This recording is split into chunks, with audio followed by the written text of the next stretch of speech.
વડોદરા શહેરના કાલાઘોડા પાસે વિશ્વામિત્રી નદીમાં એક અજાણ્યા શખ્સે ઝંપલાવતા ચકચાર મચી જવા પામી હતી। વડોદરા શહેરના સાજગંજ વિસ્તારમાં કાલાઘોડા નજીક વિશ્વામિત્રી નદીમાં એક અજાણ્યા શખ્સે ઝંપલાવતા સ્થાનિક લોકોના ટોળા એકત્ર થયા હતા। બનાવ અંગેની જાણ થતાં જ ફાયર બ્રિગેડની ટીમ તથા રાવપુરા પોલીસ સ્થળ પર દોડી આવી હતી, જ્યાં સ્થળ પરથી તે શખ્સનું મોપેડ પણ મળી આવ્યું હતું। પ્રાપ્ત માહિતી અનુસાર નદીમાં કૂદકો મારનાર પુરુષ રૂપેશ રાણા હોવાનું જાણવા મળ્યું છે।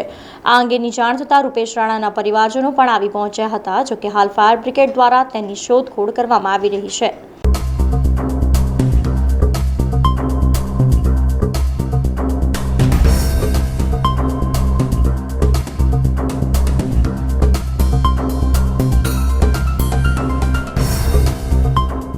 आपने જોયા નથી।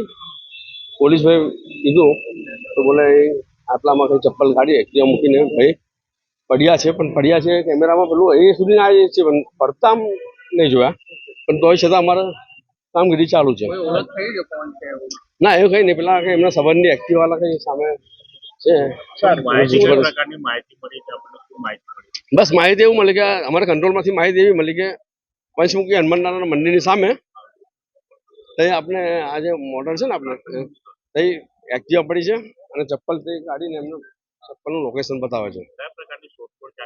શોધખોળ એટલે પેલા ભાઈ પડ્યા છે એવું અમને ચપ્પલ તે કાઢી એટલે અમે તઈ શોધખોળ અમારું ચાલુ છે। સમાચારોના સતત અપડેટ માટે TNN ન્યૂઝને YouTube પર સબસ્ક્રાઇબ કરી બેલ આઇકોન પ્રેસ કરો અને અમારી સાથે જોડાયેલા રહો Facebook, Instagram અને Twitter ઉપર।